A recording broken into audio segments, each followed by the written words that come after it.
ప్రభునందు ప్రియమైన దేవుని బిడ్డలారా, మీ అందరికీ కూడా మన ప్రియ ప్రభు అయినటువంటి యేసుక్రీస్తు వారి జీవము గల నామంలో నేను శుభములు తెలియజేస్తున్నాను.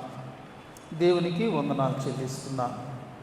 గత ధ్యానంలో మనము జ్ఞాపకం చేసుకున్నట్లయితే మన రక్షణ కొరకై యేసుక్రీస్తు ప్రభువారు మరి చేసినటువంటి అనిర్వచనీయమైనటువంటి, అద్వితీయమైనటువంటి, అసామాన్యమైనటువంటి మరి ఆ త్యాగాన్ని, ఆ తగ్గింపును మనము జ్ఞాపకం చేసుకున్నాం. దానిని గురించి వివరించేటటువంటి ఒక కీర్తన ఆది సంఘం పాడుకుంటూ ఉంటే, ఆ యొక్క కీర్తనను వారు ఆలపించినటువంటి ఆ అద్భుత కీర్తనను మనము విన్నాము, దానిని మనము నేర్చుకున్నాము.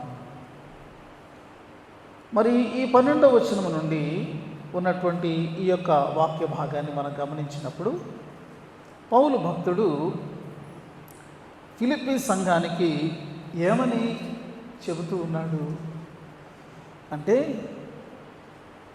మనము పొందినటువంటి రక్షణ మనము పదిలపరుచుకోవాలి. దానిని మనము పదిలపరుచుకునే విషయంలో మనం దాన్ని ఎలా మెలగాలి, లేకపోతే దాని విషయంలో మనము ఎలాంటి జాగ్రత్తలు తీసుకోవాలి పౌలు చెప్తున్నాడు.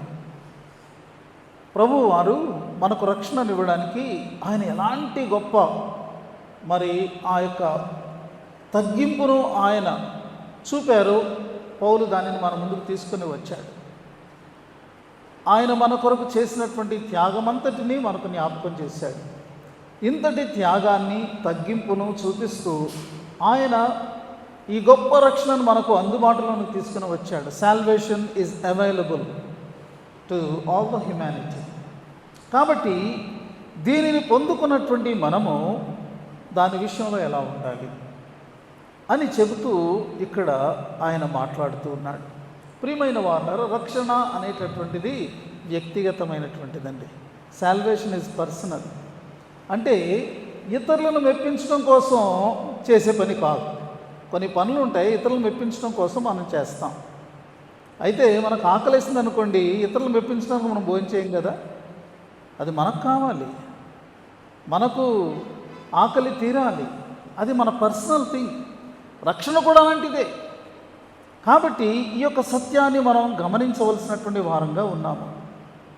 పౌలు ఏమి గమనించాడంటే, పౌలు ఫిలిప్పీ సంఘంతో ఉన్నప్పుడు వాళ్ళు ఎంతో వారి యొక్క ఆధ్యాత్మికమైన జీవితం విషయంలో, వాళ్ళ యొక్క రక్షణ విషయంలో వారు ఎంతో ఎప్పుడూ కూడా ఆ యొక్క మైండ్ఫుల్గా ఉండేవాళ్ళు. అంటే దానిని ఎప్పుడూ గమనించుకుంటూ తమ రక్షణ విషయంలో వారు జాగ్రత్త పడుతున్నట్టుగా ఉండేవారు. పౌలు ఇప్పుడు ఏమంటున్నాడంటే, నేను మీతో లేను, నేను మీకు చాలా దూరంగా ఉన్నాను. అయినప్పటికీ కూడా నేను లేనప్పుడు ఎలాగ మీరు జాగ్రత్తగా మీ రక్షణ విషయంలో మీరు ఉన్నారో, అలాగే ఇంకా వీలైతే అంతకంటే అధికముగా మీ రక్షణ విషయంలో మీరు జాగ్రత్త పడాలి అని ఆయన జ్ఞాపకం చేస్తున్నాడు. రక్షణ విషయంలో మనము జాగ్రత్తగా ఉంటున్నామా అనేటటువంటిది సాయంకాలం ప్రశ్న. దేవుడు నాకు అనుగ్రహించిన రక్షణను నేను ఎలా కాపాడుకుంటున్నాను, అందులో నేను నిలవగలిగేటట్టుగా నేను ఏ విధమైనటువంటి ప్రయత్నాన్ని నేను చేస్తున్నాను. కొంతమంది ఏమనుకుంటారంటే, రక్షణ జీవితం అంటే ఆటోమేటిక్గా జరిగిపోద్దులే అని అనుకుంటారు. కాదండి. ఈ లోకంలో నీ జీవితంలో, నా జీవితంలో ఏ పని ఆటోమేటిక్గా జరగట్లేదు. మన ప్రమేయం లేకుండా, మన ఇష్టం లేకుండా, మన ప్రయత్నం లేకుండా, మన ప్రయాస లేకుండా ఏ పనైనా జరుగుతుందా? రక్షణ విషయంలో కూడా అదే విధానము కొనసాగుతుంది అని మనం తెలుసుకోవాలి. పౌలు ఏమంటున్నాడంటే, 12వ వచనంలో మనం చూస్తే చివరిలో ఏమంటాడు, మీ సొంత రక్షణను కొనసాగించుడి అనే మాట వాడాడు. కొనసాగించుడి అనేటటువంటి తెలుగులో ఉన్నటువంటి మాట ఇంగ్లీష్లో ఎలా ఉంది అంటే, work out your own salvation. Work out చేయండి, దాని కొరకు మీ సొంత రక్షణ విషయంలో మీరు వర్కౌట్ చేయాలి అని అంటూ ఉన్నాడు. అంటే రక్షణను మనదిగా చేసుకోవాలి, అది మన స్వంతమైనటువంటిదిగా మనం చేసుకోవాలి. Owning the salvation. ఒక విలువైనటువంటి వస్తువును మనము కొనుక్కున్నామనుకోండి, అది నీదైనప్పుడు దానిని ఎంత అపురూపంగా చూసుకుంటావు, దానిని ఎంత భద్రంగా చూసుకుంటావు. దానిని నేను కోల్పోకూడదు, ఇది ఇంత విలువైనటువంటి వస్తువు కాబట్టి దీన్ని నేను పోగొట్టుకోకూడదు, అలాగే ఇది ఏమాత్రము కూడా పాడైపోకూడదు. అలాగా మనం ఎన్నో జాగ్రత్తలు మరి ఆ వస్తువు విషయంలో మనం తీసుకుంటాం కదా. రక్షణ విషయంలో కూడా అదే జాగ్రత్త అవసరము అన్నట్లు ఇక్కడ మనము చూస్తూ ఉన్నాం. ఈ రక్షణను మనం స్వతంత్రించుకోవాలంట. We have to possess this salvation. ఇది నాదిగా, నీదిగా దేవుడిచ్చినటువంటి దానిని మనము దానిని చేసుకోవాలి. ఆధునిక క్రైస్తవ సంఘములు లేకపోతే ముందున్నటువంటి క్రైస్తవ తరాల్లో కూడా మనము కొంతమందిని చూస్తే, నేను దేవుణ్ణి నమ్మాను, రక్షణ పొందాను, ఇక చాలు అని అనుకుని అక్కడతో వారు ఒక ఫుల్ స్టాప్ పెట్టి ఇక ఏమాత్రము ముందు కొనసాగేటటువంటి వారుగా ఉండకుండా ఆగిపోతారు. అది కాదు. మరి కొద్దిమంది ఏం చేస్తారంటే, కొద్దిగా ఆత్మీయ జీవితంలో ఎదిగి, రక్షణలో ఎదిగి, నేను మిగిలిన వారి కంటే కొంచెం బెటర్గానే ఉన్నాను, ఇది సరిపోతుంది అని అనుకునేటటువంటి వారు కొంతమంది ఉంటారు. మరి కొంతమంది ఆ స్టేజ్ను కూడా దాటి సంఘంలో కొద్దిపాటి దేవుని నామంలో చిన్న చిన్న పరిచర్యలు చేస్తూ వాళ్ళు ఏమనుకుంటారంటే ఇదే చాలా ఎక్కువ అని అనుకుంటూ ఇక దేవునిలో ఎదిగేటటువంటి మిగిలినటువంటి ఆ ఎదుగుదల విషయంలో వారు నిర్లక్ష్యాన్ని వహిస్తూ ఉంటారు. ప్రియమైనటువంటి వారులారా, అలా కుదరదు, అది చాలదు. అందుచేత you have to work out your own salvation. Work out అనేటటువంటి మాట ఇప్పుడు మనకు బాగా వినబడుతుంది. చాలామంది యవనస్తులు వారి యొక్క శరీరం ఫిట్గా ఉండాలంటే ఏం చేస్తారు? వర్కౌట్ చేస్తామని అని అంటారు కదా. రకరకాలైనటువంటి వ్యాయామాలు చేస్తారు, కసరత్తులు చేస్తారు. వారు తమ యొక్క శరీరము బలంగా ఉండడం కోసం వారు ఎంతో, అంటే ఏ టైంలో వెళ్ళాలో ఉదయకాలం అయితే ఉదయకాలమే లేచి వెళ్తారు. అక్కడ ఉన్నటువంటి ఇన్స్ట్రక్టర్ ఏ విధమైనటువంటి చేయాలి అంటే వాటన్నిటినీ కూడా వారు చేస్తారు. రక్షణ విషయంలో కూడా ఇలాగే మనం ఉండాలట.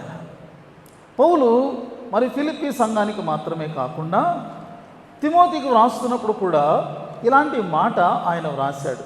చూడండి, తిమోతికి వ్రాస్తూ మొదటి పత్రిక 4వ అధ్యాయంలో 8వ వచనంలో ఈ మాట వాడాడు. ఏమని వాడాడు?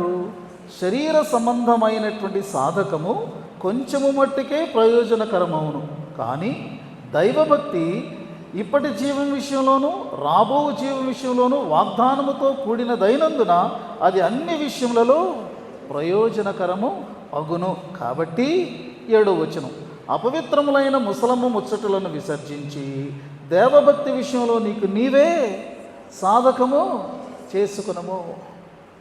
పేరెంట్స్ చెప్తూ ఉంటారు కదా పిల్లలకి, ఒరే బాబు తెల్లారు లేసి కాస్త జాగింగో రన్నింగో ఏదో చెయ్యి అని చెప్తారు కదా. అది వాళ్ళకు వాళ్ళు చేసుకోవాల్సినటువంటిది. సలహా ఇవ్వడం వరకు మనం చేస్తాం, ఎవరికైనా చెప్పడం వరకు మనము చేస్తాం. సాధకము అనేటటువంటిది ఎవరికి వారే చేసుకోవలసినటువంటి మరి సంగతిగా మనము చూస్తూ ఉన్నాం.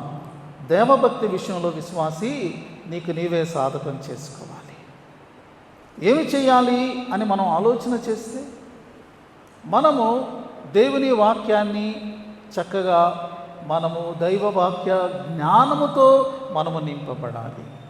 రెండవది, దేవుని యొక్క శక్తితో మనం నింపబడాలి. అంటే దేవుని సహవాసంలో, దేవుని సన్నిధిలో, ప్రార్థనలో మనము ఉండాలి. అలాగే మరి మన యొక్క విశ్వాస విషయంలో మనము ఎడతెగకుండా, తప్పిపోకుండా మనం విశ్వాసాన్ని అభ్యాసం చేసుకునేటటువంటి వారంగా ఉండాలి. ఇలాంటి పరిస్థితులలో మనకు ఎన్నో శోధనలు వస్తూ ఉంటాయి. అమ్మ పొద్దున్నే లేచి ఎక్సర్సైజ్ చేయాలంటే నాకు కుదరట్లేదు, నాకు కొంచెం సోమరిగా నేనున్నాను, లేకపోతే కొంచెం నాకు లేవలేకపోతున్నాను అని అనుకుంటే ఇవన్నీ శోధనలు. రక్షణ విషయంలో కూడా, ఆధ్యాత్మికమైన విషయంలో కూడా ఇలాంటివి మన జీవితంలో ఎదురవుతూ ఉంటాయి. వాటన్నిటిని అధిగమించకపోతే, ఆ శోధనలను అధిగమించకపోతే, లేకపోతే ఆ విధమైనటువంటి అడ్డులను, ఆటంకాలను మనము ఒకవేళ మనం వాటికి తల వంచితే మనం ఎలా ఎదగగలం?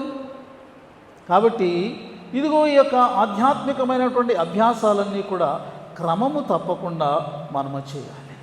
క్రమము తప్పకుండా దేవునిని మనము స్తుతిస్తూ ఉండాలి. క్రమము తప్పకుండా మనము మరి దేవుని సన్నిధానములో మనము గడుపుతూ ఉండాలి. ఇవన్నీ కూడా ఆధ్యాత్మికమైనటువంటి దేవభక్తి విషయంలో సాధకముగా మనలను మరి ఆ యొక్క సాధకములుగా ఉంటాయి అని మనం తెలుసుకుంటూ ఉన్నాము. ఇలాంటి రక్షణ విషయంలో మనము మరి కొనసాగునప్పుడట పౌలు అంటున్నారు, భయముతోనూ వణకుతోనూ మీ రక్షణను కొనసాగించండి. ఎంత జాగ్రత్త చెప్తున్నాడో మీరు గమనించండి. భయముతో వణకుతోనట. దీని అర్థం ఏమిటి అంటే, ఒక యజమానుని చూసి ఒక పనివాడు వణికిపోతున్నట్ట.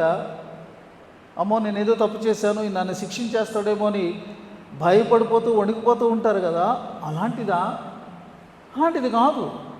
భయముతో వణుకుతూ అంటే అలాంటి ఒక నకారాత్మకమైనటువంటి భావము ఇక్కడ రావడం లేదండి. వారిని చూచి లేకపోతే దేవుణ్ణి చూచి పారిపోయి ఎక్కడో దాక్కోవడం లాంటిది కాదు ఇది. ఇదేంటంటే దీని అర్థం ఏంటంటే, నీవు ఎలా ఉండాలి అంటే you should be cautious and careful. నీవెప్పుడూ గ్రహించుకుంటూ బహు జాగ్రత్తగా నీవు ఉండాల్సినటువంటి అవసరత ఉన్నది. ఏ విషయంలోనంటే, ఒకవేళ నేను యొక్క రక్షణను పోగొట్టుకుంటానా, కోల్పోతానా, నా దేవుణ్ణి నేను దుఃఖపెట్టేటటువంటి పని నేను చేస్తానా అనే విషయంలో నీవు ఎంత జాగ్రత్తగా ఉండాలి అంటే భయముతో వణుకుతూ ఉండాలంట. ఆ పరిస్థితి నాలోకి వచ్చేస్తుందేమో అనేటటువంటి. ఎందుకంటే అలాగ తప్పిపోతే అది భయంకరమైన స్థితి. దీనిని గురించి హెబ్రీ గ్రంథకర్త నాటి సంఘాన్ని ఆయన హెచ్చరించారండి. హెబ్రీ గ్రంథంలోనికి రండి. 6వ అధ్యాయంలో 4 నుండి 6 వచనాలు నేను చదువుతున్నాను చూడండి. హెబ్రీలకు రాయబడే పత్రిక 6వ అధ్యాయము 4 నుండి 6 వచనాలు. ఒకసారి వెలిగించబడి పరలోక సంబంధమైన వరమును రుచి చూచి పరిశుద్ధాత్మలో పాలివారై దేవుని దివ్యవాక్యమును రాబో యుగ సంబంధమైన శక్తుల ప్రభావమును అనుభవించిన తరువాత తప్పిపోయినటువంటి వారు తమ విషయంలో దేవుని కుమారుని మరలా సిలువ వేయుచు బాహాటముగా ఆయనను అవమానపరచుచున్నారు కనుక మారు మనసు పొందినట్లు అట్టి వారిని మరలా నూతనపరచుట అసాధ్యము. అసాధ్యమైనటువంటి పరిస్థితులుగా నేను పడిపోతానా? అక్కడ నీకు భయం కావాలి, అక్కడ నీకు వణుకు రావాలి. ఎందుకంటే హెబ్రీ గ్రంథకర్త ఎవరిని ఉద్దేశించి వ్రాస్తున్నాడంటే, దేవునిని అనుభవించి ఆత్మీయమైనటువంటి జీవితంలో ఎన్నో ఎక్స్పీరియన్సెస్ ఉన్న తరువాత తప్పిపోయారట వీళ్ళు దేవుని ఎరిగినటువంటి వాళ్ళు కాదు, లేకపోతే అప్పుడప్పుడే దేవుణ్ణి తెలుసుకున్నటువంటి నూతన విశ్వాసులు కాదు. వీళ్ళు పరలోక సంబంధమైన వరాన్ని రుచి చూచారంటే రక్షణను పొందారు. అలాగే పరిశుద్ధాత్మలో వాళ్ళు నింపబడ్డారు, పరిశుద్ధాత్మలో పాలివారయ్యారు. ఇంకా దేవుని యొక్క దివ్యమైనటువంటి వాక్యమును వాళ్ళు తెలుసుకున్నారు. రాబో యుగ సంబంధమైనటువంటి శక్తుల ప్రభావాన్ని ఇప్పుడు అనుభవించారు. ఇంత అయిన తర్వాత వాళ్ళు తప్పిపోయారంట. అలా తప్పిపోయినప్పుడు వాళ్ళు ఏం చేస్తున్నారంటే, దేవుని కుమారుణ్ణి మరలా బాహాటంగా అంటే అర్థం ఏంటో తెలుసా? ప్రజలందరి ముందు అని అర్థం. అందరి ముందు మళ్ళా సిలువ వేస్తున్నవారంటే క్రైస్తవులట, తప్పిపోయినటువంటి క్రైస్తవులు ఆయనను అవమానపరుస్తున్నారట. క్రైస్తవేతరులు ఆ పని చేస్తే దేవుడు సహించుకుంటాడు. కానీ ఆయనను మహిమపరచాల్సిన నీవు, ఆయనను ఈ లోకంలో మరి నిజదేవునిగా చూపించాల్సినటువంటి నీవే ఆయనను సిలువ వేస్తే, లేకపోతే ఆయనను అవమానపరిస్తే, అట్టి వారు మారు మనసు పొందినట్లు వారిని నూతనపరచటం ఇట్ ఈజ్ ఇంపాసిబుల్ అంటున్నాడు. అలాగా తప్పిపోయి దేవుని నుండి జారిపోయినటువంటి వాళ్ళు చాలామంది ఉన్నారండి. అందుకే మనం జాగ్రత్తగా ఉండాలి. 10వ అధ్యాయంలో కూడా ఇలాంటి మాటలను హెబ్రీ గ్రంథకర్త వ్రాశాడు. 10వ అధ్యాయం చూడండి, 26 నుండి కొన్ని వచనాలు నేను చదువుతున్నాను. హెబ్రీ 10:26 వచనం. మనము సత్యమును గురించి అనుభవ జ్ఞానం పొందిన తర్వాత బుద్ధిపూర్వకముగా పాపము చేసినడలా పాపమునకు బలి ఇకను ఉండదు, కానీ న్యాయపు తీర్పునకు భయముతో ఎదురుచూచుటయు విరోధులను దహింపబో తీక్షణమైన అగ్నియు ఇకను ఉండును. ఎవడైనను మోషే ధర్మశాస్త్రమును నిరాకరించినడలా 2-3 సాక్షుల మాట మీద కనికరింపకుండా వాని చంపించుదురు. ఇట్లుండగా దేవుని కుమారుని పాదములతో త్రొక్కి తాను పరిశుద్ధపరచబట్టుకు సాధనమైన నిబంధన రక్తమును అపవిత్రమైనదిగా ఎంచి కృపకు మూలముగా ఆత్మను తిరస్కరించిన వాడు ఎంత ఎక్కువైన దండనకు పాత్రుడుగా ఎంచబడినని మీకు తోచును. పగ తీర్చుట నా పని, నేనే ప్రతిఫలమిత్తున నీవు, మరియు ప్రభు తన ప్రజలకు తీర్పు తీర్చున నీవు చెప్పిన వానిని ఎరుగుదుము కదా. జీవము గల దేవుని చేత పడుట భయంకరము. ఈ మాటలు ఎలా ఉన్నాయండి? దేవుడు ప్రేమ గలవాడు, దయగలవాడు, మంచోడు. ఎప్పుడు ఇదే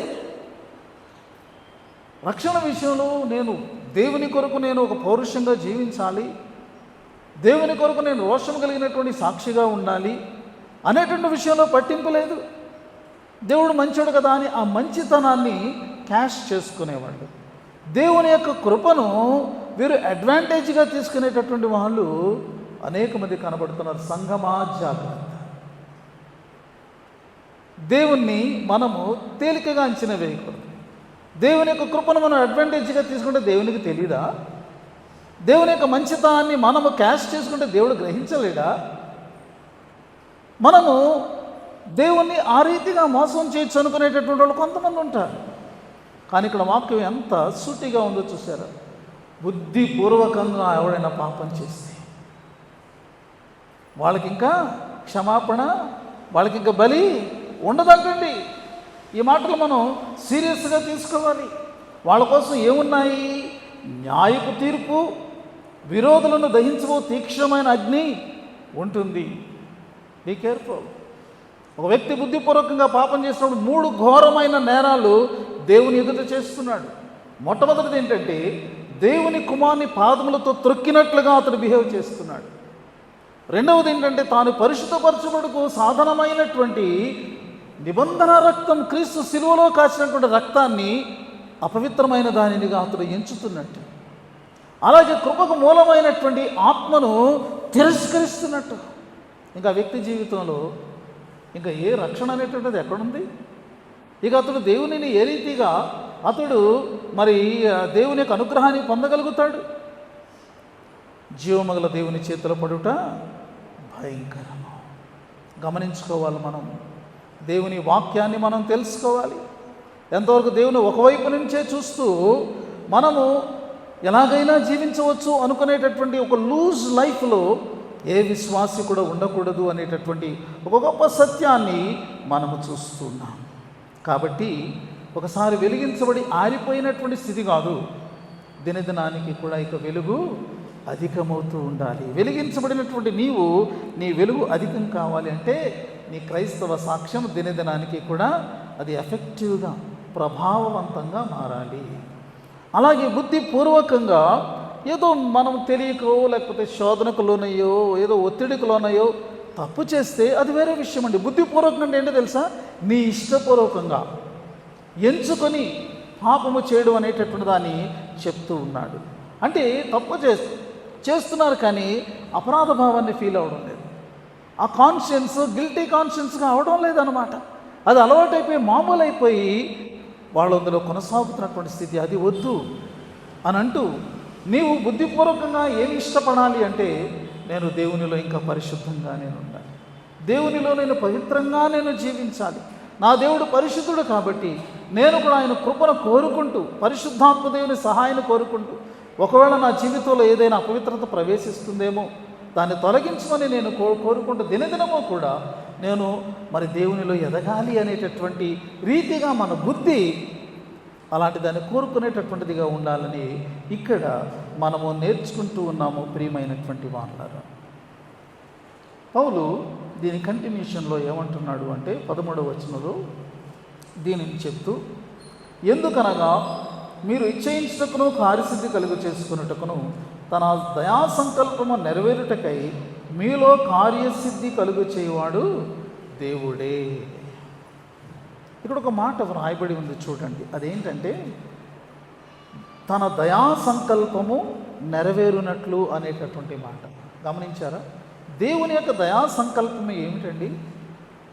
ఏమై ఉంటుంది? అది పెద్ద మరి ఒక పజిల్ కాదు, లేకపోతే అది మిస్టరీ కాదు. పౌలు ఏదైతే ముందు మాట్లాడుతున్నాడో దాన్నే మాట్లాడుతున్నారు. దేవుని దయా సంకల్పం ఏంటంటే మనము రక్షణలో ఎదిగి ఫలించాలి, రక్షించబడాలి, రక్షణలో మనం ఎదిగి ఫలించాలి. అయితే ఇలాగన మనము ఆయన దయా సంకల్పం నెరవేరడానికి ఆయనే మనలో కార్యసిద్ధిని కలుగు చేస్తాడట. ఆయనే అందులో నిమగ్నమై ఆయన ఆ కార్యాన్ని నెరవేర్చేవాడుగా ఉన్నాడు. ఆయన ఎప్పుడైతే ఆ కార్యాన్ని నెరవేర్చేవాడుగా ఉన్నాడో, ఇక్కడ మనలో ఏమి జరగాలి అంటే మీరు ఇచ్చేయించుటకును అలాగే కార్యసిద్ధి కలుగు చేసుకొనుటకును అనే మాట వాడబడింది. మనము ఈ రక్షణను స్వీకరించి దీనిలో మనము ఎదిగి ఫలించినట్లు కార్యకారి దేవుడే. అది దేవుని వైపు. మన వైపు ఏంటంటే మనము కూడా రక్షణను మనము కోరుకోవాలి. అది మనలో ఫలించినట్లు మనము కూడా దేవునికి మన సహకారాన్ని అందించాలి. గుర్తుపెట్టుకోండి, దేవుడు మనల్ని బలవంతంగా ఏది చేయమని చెప్పడండి. కానీ దేవుడు పూర్తిగా చేయడానికి, సహాయం చేయడానికి, తన కార్యము నెరవేర్చడం దేవుడు రెడీగా ఉన్నాడు. అయితే ఈ వైపు నుండి, మన వైపు నుండి మన చేయి దేవుని చేతిలో మనం పెట్టాలి, మన సహకారాన్ని అందించాలి. అవును దేవా, నీవు నన్ను రక్షించాలని ఇష్టపడుతున్నావు, నేను కూడా రక్షించబడాలని ఇష్టపడుతున్నాను. నేను నీలో ఎదిగి ఫలించాలని నువ్వు ఇష్టపడుతూ నన్ను అలా ఫలింపచేయడానికి నువ్వు సిద్ధంగా ఉన్నావు. నా దేవా, ఇదిగో నా చేయి నీ చేతిలో పెడుతున్నాను, నేను కూడా ఎదిగి ఫలించడానికి ఇష్టపడుతూ ఉన్నాను. చూసారా, ఈ యొక్క మరి ఏమంటారు, ఈ విధమైనటువంటి సహకారము చాలా చాలా ప్రాముఖ్యమైనటువంటిది అని మనం తెలుసుకోవాలి.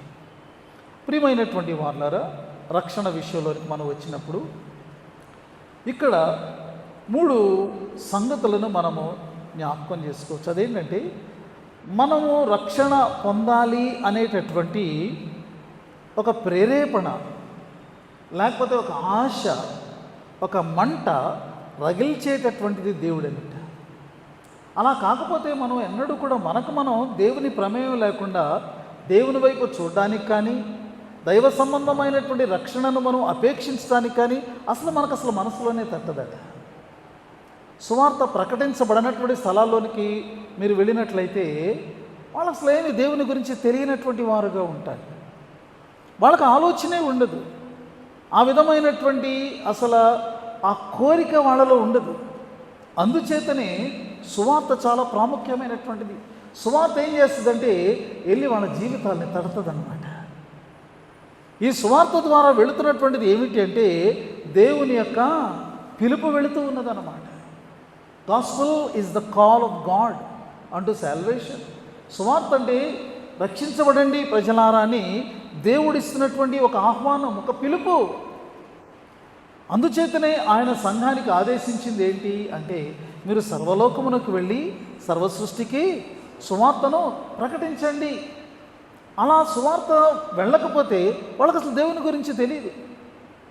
అందుకని పౌలు రోమీలకు వ్రాస్తే ఏమంటాడంటే, ఇదిగో మరి ఒకళ్ళు ప్రకటించకపోతే వాళ్ళు ఎలా వింటారు? ఒకడు పంపబడకపోతే ఎలా ప్రకటిస్తాడు? ఆ ప్రకటన లేకపోతే వాళ్ళు ఎలా వింటారు అని చెప్తూ, వినుట వలన విశ్వాసము కలుగును, ఆ యొక్క వినుట క్రీస్తు యొక్క మాట వలన, వాక్యం వలన కలుగుతుంది అని అన్నారు. అందుచేతనే gospel preaching is very important. చాలా చాలా ప్రాముఖ్యమైనటువంటిది అన్నమాట. కాబట్టి ఈ యొక్క ఒక వ్యక్తిలో ప్రేరేపణ అనేటటువంటిది, దేవుని యందు ఆశ పుట్టడం, రక్షణ నాకు అవసరం అనేటటువంటి సత్యాన్ని వాళ్ళు తెలుసుకోవడం. అయ్యో నేను పాపంలో ఉన్నాను, ఈ పాపభూయిష్టమైనటువంటి ఈ యొక్క జీవితం ముగిసిన తర్వాత పాప ఫలితమైనటువంటి మరి ఆ యొక్క నిత్య శిక్షను, నరకాన్ని నేను పొందేవాడుగా ఉన్నాను అనేటటువంటి సత్యం వారిలో ఆ యొక్క దైవికమైన భయం ప్రవేశిస్తుంది. కాబట్టి ఈ యొక్క దైవ ప్రేరేపణ వల్ల వాళ్ళు దేవాని రక్షణ నాకు కావాలి, అని వారు మరి కోరుకునేవారుగా ఉంటారు. కాబట్టి అది దేవుని యొక్క క్రియ. రెండవది ఏమిటి అంటే, ఈ రక్షణను పొందినటువంటి మనము రక్షణలో మనం ఏమవ్వాలి? కంటిన్యూ అవ్వాలి కదా. ఒక డెసిషన్ మనం తీసుకున్న తర్వాత ఆ నిర్ణయం చొప్పున మనం నడుచుకోవాలి. దేవుని మనం నమ్మిన తర్వాత ఆ నమ్మిక చొప్పున మనం ముందుకు కొనసాగుతూ ఉండాలి. నమ్మిన తర్వాత మళ్ళీ పాత జీవితం జీవిస్తే దానివల్ల ఏమీ కూడా అది మార్పు కాదు, అది ప్రయోజనం కాదు, ప్రయోజనం లేదు అందులో.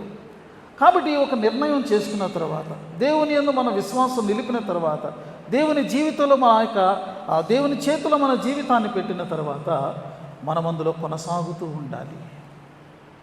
అలా కొనసాగుతూ ఉండాలి అంటే మనకు ఆధారం ఎవరంటే దేవుడే. దేవా, నేను నీ మీద ఆధారపడుతున్నాను, కొనసాగునట్లు నీవు నాకు కృపను అనుగ్రహించు.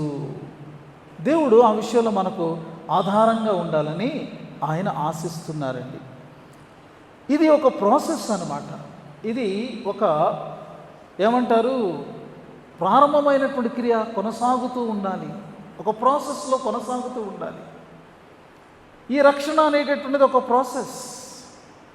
రక్షించబడడం సాల్వేషన్, దీనిని ఏమన్నారంటే జస్టిఫికేషన్ అని అంటారు. అంటే అర్థం, నీవు పాపిగా యేసయ్య దగ్గరికి వచ్చావు, యేసయ్య తన రక్తంలో పవిత్రపరిచి తన నీతిని ఆయన అలంకరింపచేశాడు. ఈ నీతిమంతులుగా తీర్చబడినటువంటి మనము ఏమవ్వాలి అంటే మనము పరిశుద్ధులుగా మార్చబడాలట. ఈ యొక్క రెండవ కార్యాన్ని ఏమన్నారంటే శాంక్టిఫికేషన్ అనే మాట వాడారు. పరిశుద్ధపరచబట్ట అనేటటువంటిది ఎంతకాలం పడుతుంది దానికి? ఇది జీవితకాల ప్రయాణం అన్నమాట. శాంక్టిఫికేషన్ అనేటటువంటిది నేను గత ధ్యానంలో ఒకసారి మీకు జ్ఞాపకం చేశాను. దేవుని కుమారుని యొక్క సారూప్యంలోనికి మనము మార్చబడడం, అదే శాంక్టిఫికేషన్ అంటే.